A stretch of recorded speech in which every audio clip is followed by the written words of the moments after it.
The snow fell in gentle flakes outside the window as Emma Sullivan watched the man on stage fumble with his gingerbread house, his daughter giggling beside him. There was something about his determined expression, the way his brow furrowed in concentration as he tried to keep the walls from collapsing, that made her heart skip a beat. She never expected that judging a small-town Christmas contest would change her life forever. But sometimes, the most beautiful stories begin in the most unexpected places. Hey everyone! If you're enjoying this heartwarming holiday story, make sure to hit that like button and subscribe to the channel for more content that'll warm your soul. Now, let's dive into this emotional journey of love, family, and second chances. Jack Bennett never considered himself a creative person. Numbers were his thing, spreadsheets, budgets, the predictable world of accounting. But when his 8-year-old daughter Lily brought home a flyer for the Maplewood Christmas contest with tears in her eyes, he couldn't say no. "Please, Daddy. Mom always did the Christmas stuff with me." Those words had pierced his heart like tiny daggers. It had been 14 months since Sarah's car accident, 14 months of trying to be both mother and father to their little girl. 14 months of bedtime stories he didn't know how to end properly, of struggling with Lily's hair, of burning dinners and forgetting school events. "Of course we can enter, sweetheart," he'd said, though the thought of competing in a town-wide Christmas contest filled him with dread. The flyer advertised categories for Best Decorated Home, Best Christmas Cookies, and Best Gingerbread House Construction. The last one seemed the least intimidating, though Jack had never built so much as a sandcastle in his life. Now, standing in the community center with dozens of other contestants, Jack was regretting his decision. The room buzzed with excitement as families set up elaborate gingerbread creations. Some had brought pre-baked pieces, while others were mixing icing and arranging candies with the precision of professional architects. "Daddy, look at that one." Lily pointed to a perfect replica of the town square, complete with tiny streetlights that actually glowed. "Can we make ours like that?" Jack swallowed hard. "Let's start with something simpler, okay? Maybe just a house?" Lily's face fell slightly, but she nodded. "Okay. Mom always said to start small anyway." Jack felt the familiar ache in his chest at the mention of Sarah. She would have known exactly what to do here. She would have prepared for weeks, sketching designs and practicing techniques. She would have made this magical for Lily. "Contestants, you have 2 hours to complete your gingerbread structures," announced a woman at the front of the room. Jack looked up and felt his breath catch in his throat. She was beautiful in an understated way, chestnut hair pulled back in a loose ponytail, green eyes that crinkled at the corners when she smiled, a dusting of freckles across her nose. She wore a simple red sweater with a small pin shaped like a Christmas tree. Something about her seemed warm, approachable. "I'm Emma Sullivan, head judge for this year's contest," she continued. "Remember, we're looking for creativity, structural integrity, and holiday spirit. Good luck everyone." Jack turned back to their station, where Lily was already opening packages of graham crackers. "Lily, I thought we were using the gingerbread pieces in the kit?" "These are easier, Daddy. See? She broke one in half. Perfect walls." Jack smiled at his daughter's practicality. "That's smart thinking, kiddo." For the next hour, they worked together, building a simple house with a graham cracker foundation. Jack found himself relaxing as they worked, enjoying Lily's excitement as she decorated their creation with gumdrops and peppermint candies. It wasn't going to win any prizes, but Lily was having fun, and that was all that mattered. "Need some help?" Jack looked up to find Emma Sullivan standing at their table, her clipboard tucked under her arm. Up close, her eyes were even greener, flecked with gold around the pupils. "Is that allowed? You helping the contestants?" Jack asked, suddenly aware of the frosting on his hands and probably his face too. Emma laughed, a sound like silver bells. "I'm just making rounds. But between you and me," she lowered her voice conspiratorially, "your roof is about to cave in." Jack looked at their creation and saw she was right. The graham cracker roof was slowly sliding down one side. "Here," Emma said, reaching for a candy cane. "Use these as support beams. Break them in half and place them inside, from corner to corner." "Like this?" Lily asked, following Emma's instructions. "Perfect. You're a natural architect," Emma said, and Lily beamed with pride. "Thank you," Jack said, meeting Emma's eyes. "I'm Jack, by the way. Jack Bennett. And this is my daughter, Lily. Nice to meet you both. First time in the contest?" Jack nodded. "That obvious, huh?" "A little," Emma admitted with a smile. "But you're doing great. The simplest houses often have the most heart." As she moved on to the next table, Jack found himself watching her go. There was something about her that made him feel noticed. It had been a long time since he'd felt that way. "Daddy, you're squishing the gumdrop," Lily said, pulling him back to reality. "Sorry, sweetheart." Jack returned his attention to their gingerbread house, but his thoughts kept drifting to Emma Sullivan's kind eyes and helpful advice. Emma Sullivan had been judging the Maplewood Christmas contest for 3 years, ever since moving to the small town to take over her grandmother's bookstore.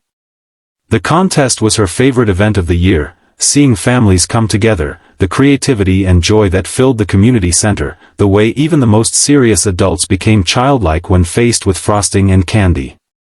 But this year felt different. As she made her rounds, her eyes kept returning to table 14, where Jack and Lily Bennett were working. There was something about them that tugged at her heart, the way Jack looked at his daughter with such love, the way Lily's face lit up when she made him laugh. Emma had noticed the absence of a wedding ring on Jack's finger, and the way Lily sometimes mentioned "Mom" in past tense. She'd seen that look before, the slightly overwhelmed expression of a single parent trying their best during the holidays.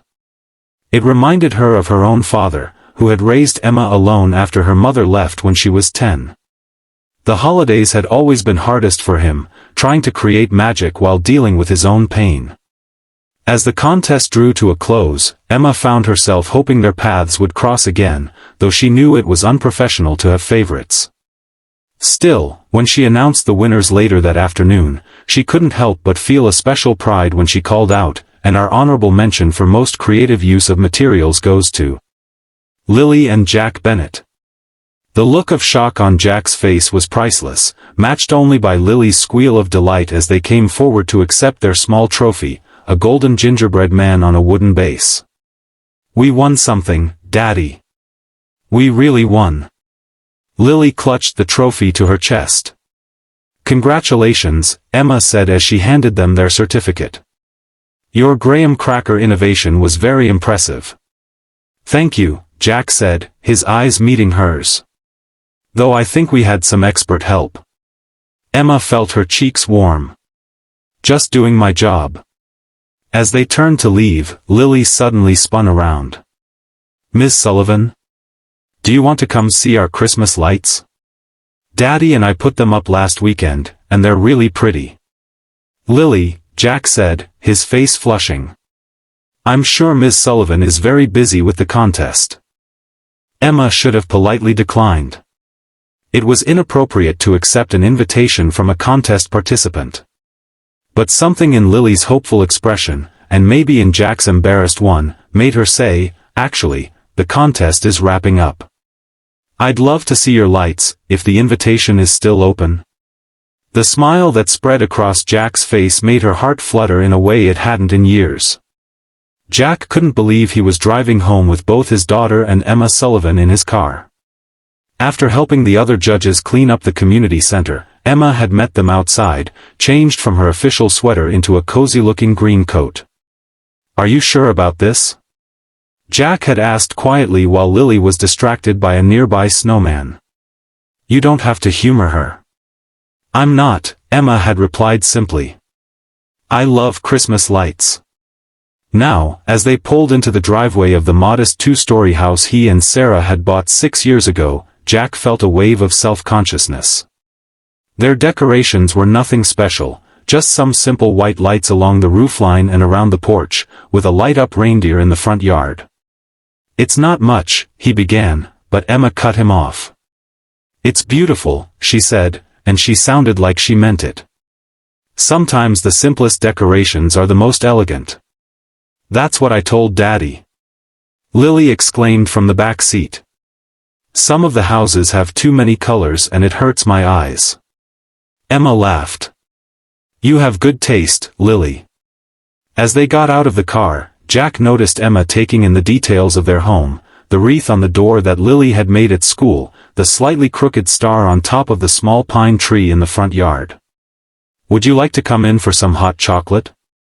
Jack found himself asking. "It's the least we can offer after you helped save our gingerbread house." Emma hesitated for just a moment before nodding. "I'd like that very much." Inside, Jack busied himself in the kitchen while Lily proudly showed Emma around the living room, pointing out her artwork on the refrigerator and the Christmas cards they'd received. "And that's my mom," Jack heard Lily say, and his hands stilled on the mugs he was preparing. "She's in heaven now, but Daddy says she can still see our Christmas tree from there."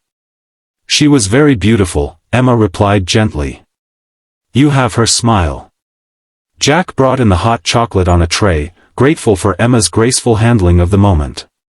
Many adults became awkward or overly sympathetic when Lily mentioned Sarah's death, but Emma had responded with just the right balance of acknowledgement and normalcy. "Marshmallows for the lady," Jack said, handing Lily her mug with extra mini marshmallows floating on top. "And for the other lady," he added, giving Emma her cup. "Thank you," Emma said, taking a sip. "Oh, this is good. Is that cinnamon I taste?" Jack nodded. "Sarah's recipe. She always said hot chocolate needed a little something extra." "She was right," Emma said, her eyes warm with understanding. They talked easily as they drank their hot chocolate. Emma told them about taking over her grandmother's bookstore, about the reading program she'd started for local children, about her own love of Christmas that stemmed from childhood traditions with her father. "My dad went all out for Christmas after my mom left," she explained. "I think he was trying to make sure I didn't feel her absence too much during the holidays." "Did it work?" Jack asked.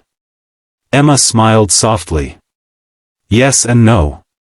I still missed her, but the new traditions we created became special in their own way. Different, but still meaningful." Jack felt something shift in his chest at her words. That was exactly what he'd been trying to do for Lily, create new traditions that honored Sarah's memory while allowing them to move forward. As the evening grew late, Lily's eyelids began to droop, and Jack realized it was well past her bedtime. "I should get going," Emma said, noticing Lily's tiredness. "Thank you for the hot chocolate and for showing me your beautiful home." "Thank you for coming," Jack replied, walking her to the door. "And for being so kind to Lily. This contest meant a lot to her." "She's a wonderful girl," Emma said. "You're doing a great job with her, Jack." The sincerity in her voice made his throat tighten unexpectedly. "Some days I'm not so sure about that." "Trust me," Emma said, her hand briefly touching his arm. "I recognize good parenting when I see it." As she turned to leave, Jack found himself not wanting the evening to end. "The bookstore, its pages and chapters on Main Street, right?" Emma nodded. "That's the one. Maybe Lily and I could stop by sometime. She loves to read, and I'm always looking for new recommendations." The smile that lit up Emma's face was worth any awkwardness he felt in asking. "I'd like that very much. We're open every day except Mondays." As Jack watched her drive away, snowflakes dancing in the glow of the streetlights, he felt something he hadn't experienced in a long time, a flutter of possibility, a whisper of hope. 3 days later, Jack found himself standing outside Pages and Chapters, holding Lily's hand and feeling inexplicably nervous. The bookstore was charming, with large windows displaying holiday-themed books and twinkling lights framing the entrance. "Come on, Daddy," Lily urged, pulling him toward the door. I want to see all the books."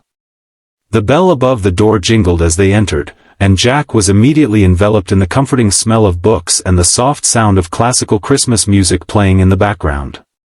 The store was cozy and inviting, with wooden shelves reaching to the ceiling and comfortable reading nooks scattered throughout. "Welcome to Pages and Chapters," called a familiar voice, and Jack looked up to see Emma emerging from behind a counter, her face lighting up when she recognized them. "Jack! Lily!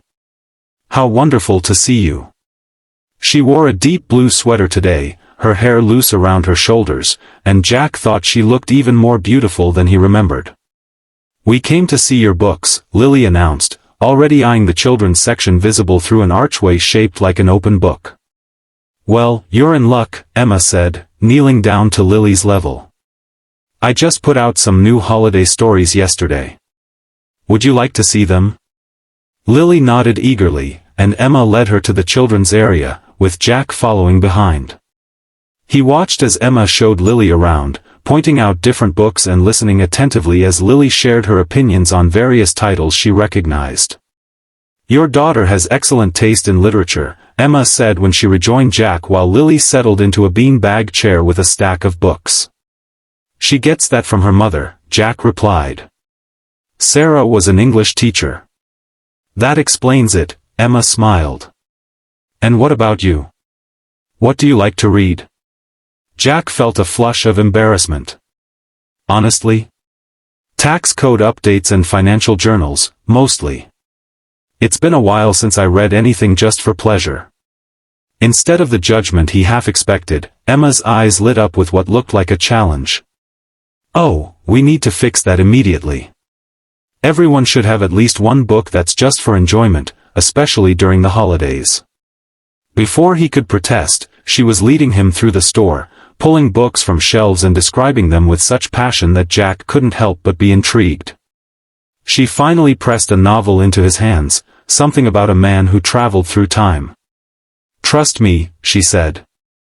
"It's not what you think. It's about family and love and making the most of the time we have. I think you'll relate to it." Jack found himself agreeing to buy both the novel and 3 books for Lily. As Emma rang up their purchases, he gathered his courage. "Emma, I was wondering if maybe you'd like to have dinner sometime? With me, I mean." The words came out in a rush, and he immediately felt like a teenager again. Emma's hand stilled on the register, and for a moment, Jack was certain he'd misread everything and made a terrible mistake. But then she smiled, a slow, genuine smile that reached her eyes. "I'd like that very much, Jack." "Really?" He couldn't keep the surprise from his voice. "Really," she confirmed.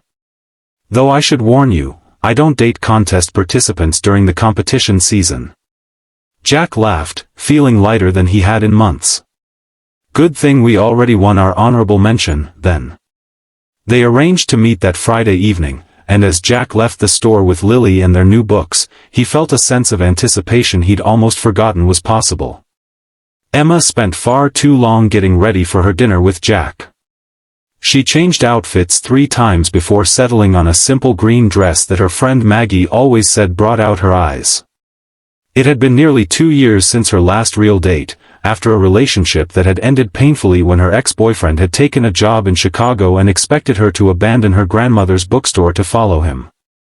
Since then, Emma had thrown herself into the bookstore and community events, telling herself she was content with her quiet life in Maplewood. And she had been, mostly. But meeting Jack and Lily had awakened something in her, a longing for connection, for family, that she hadn't allowed herself to acknowledge.